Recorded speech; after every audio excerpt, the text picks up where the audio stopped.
बाबायो हम छी अबला नारी, यहाँ दानी बनलियै यो। बाबायो हम छी अबला नारी, यहाँ दानी बनलियै यो।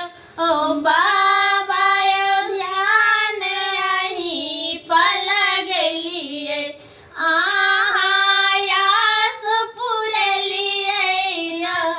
बाबायो ध्यान अहीं पल गेलियै, हमर यास पुरलियै ना। सब गठन के गोर लगै छी और प्रणाम करै छी। और हम दुनू देवरानी जेठानी आइ बहुत खुश छी और खुशी के राज अहाँ सबके तो देखा दा। अहाँ सब जाने गेल हेबे केला खुश छी। कते खुश हम सब आइ छी कि हमरा सबके यूट्यूब के पेमेंट अहाँ सबके प्यार और सपोर्ट से आबि गेल।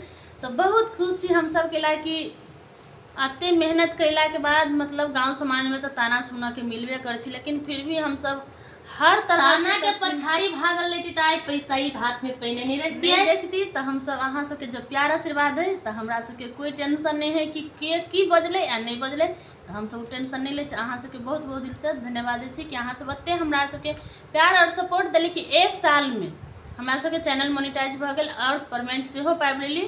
तो बहुत खुशी के बात है। अहाँ सब एहने प्यार आशीर्वाद दैत रहू और आगा बढ़ाबैत रहू। ताना मारा वाला तो हजार होइ छै, लेकिन खाना देवे वाला कोई नहीं होय छै। खाना देवे वाला कोई नहीं होय छै, हाथ पकड़ के आगा बढ़ावे वाला कोई नहीं होय छै। पीछा घींचे वाला हजार मिले छै। जब पैर पकड़ के तो सब कोई पीछा घींचत, लेकिन हाथ पकड़ के आगा चलावे के रास्ता कोई नहीं देखत। तो केकरो बात पर नहीं चलक चाहे, नहीं सुनक चाहे, अपना अपन मन जे कहे वह करी, सुनी सबके करी अपना मन के। कैला कि अपना अकेला से जब भूखल रहबी तो कोई एक रोटी देत नहीं, लेकिन ताना मारा के हजार गोरा कहत। तो एहि दुआरे केकरो बात में जाके हम सब अपना मन से अहाँ सब पर विश्वास करके चली तो आई जरूर हमरा सबके सफलता मिल गई। अहाँ सबके जब प्यार आशीर्वाद हमरा सबके सर के ऊपर है तो दुनिया के दुश्मन और चुगली लारे वाला के की असर पड़ते हमरा सबके ऊपर। तो हम सब बहुत खुश छी। अहिना प्यार आशीर्वाद देते रहो। देखी छियै पेमेंट तो हमरा सबके मिल गेलै तो केते खुशी से की बताऊ अहाँ सबके।